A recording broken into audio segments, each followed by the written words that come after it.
Welcome back. Let's see if we can pull something crazy out of the last rolls. I'm going to leave them back there since I'm cracking all of them.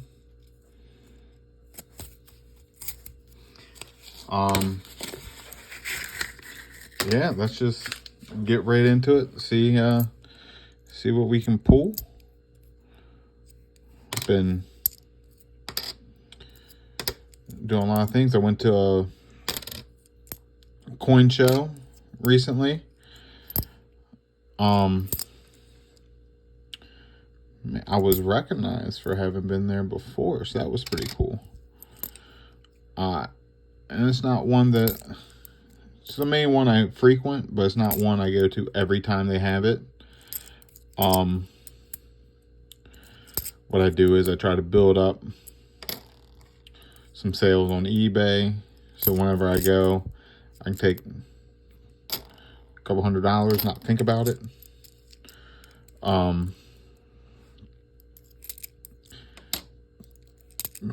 Because I view it as, me selling the coins online. What I make sale wise is just reinvesting into the collection. That's a pretty one. What year? 88. That still gets set aside. And we got wheat. What year? 58. Still counts. It's been a long stretch since we found one, so it counts. Of course, any wheat would count. And I picked up a bunch of fun stuff. Guy had a bunch of silver nickels for $1. Not in great condition, but for $1, the silver price is at the time of the show, it was over $1 for what he could have melted it down for. No steal. I bought all that I saw there. Because the plan would be to hold on to it. It's all I could probably sell it for melt price a little bit more already, but depending on how the finance goes in the world, could be worth a heck of a lot more in a couple years. Right now, silver I know is high, so I don't want to count on that entirely, but kind of one of those things, depending on what we do with our dollar, it's just going to keep increasing if we keep printing money, I think. But that's just my opinion, of course. I like silver. I like collecting it. It's cheap. It's doable. For me, gold's just a little bit too out of the price range. That's a nice 71. If we could get it at a more reasonable price, I would do both. Look, another gem 71. But for the price point that it's at, I don't know if I'm ready to go that hard on them. Oh, move the camera. So that's why I thought it was good for $1. So I bought a bunch of them, and probably $20 worth at least. Like I said, found one in this box. Wife found one going through Panera. We might find a second one. What year are you? 94. Could find a second one.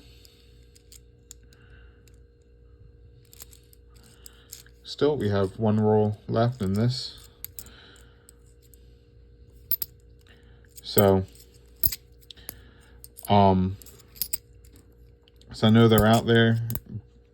you know, if it's cheap enough, I'll pick it up for the, if it's below the silver price, I'll definitely pick it up for that. Because that means if it increases anymore, I've made money, right?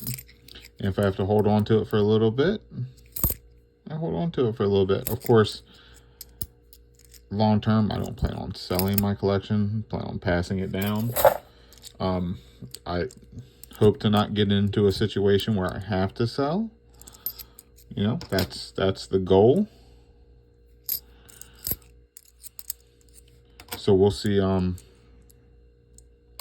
We'll see how I do with that. Obviously, goals can change, things can happen, but that's the plan. Would be to pass it down, especially knowing that, you know, I have a daughter on the way. Yeah. So I also picked up a tube of 40% half dollars. There's a certain number I'm trying to get to, and then I'll start selling what I find, and that tube will help put me closer. And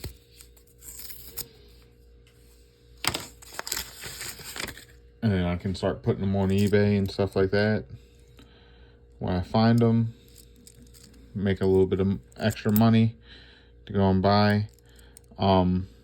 Same thing with 90s. You know, there's a certain number I want, and then I'll focus. 90s I probably won't get rid of. I mean, let's just be honest. But there's a certain number I want to hit. I do want to pick up. There's a couple years I still need. You know, all across the board between walking and Benjamin Franklin's. So I picked them up time to time when I get a few extra hundreds I can use and not think twice about. Mainly thanks to you guys and supporting the eBay channel, making your purchases. I try to keep the coins fairly reasonable for what I think they could be worth, depending on the error.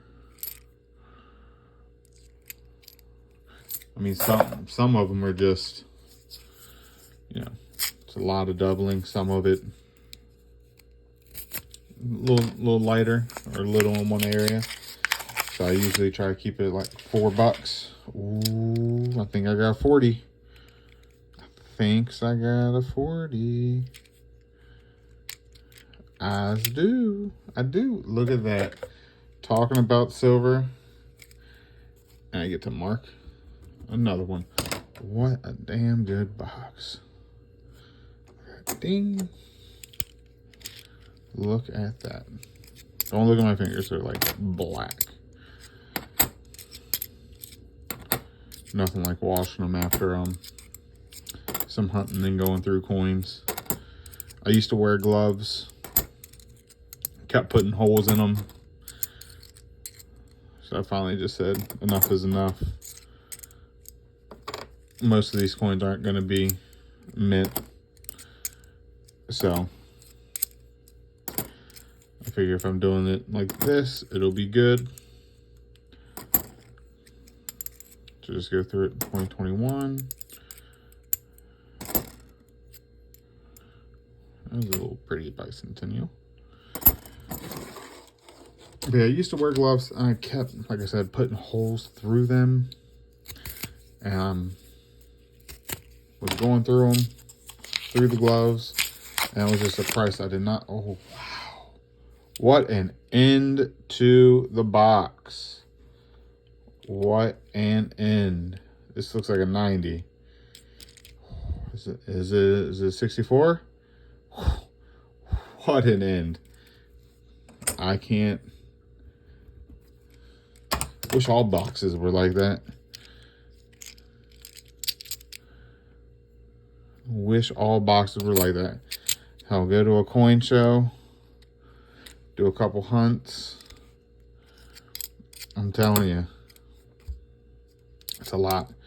So we're gonna go through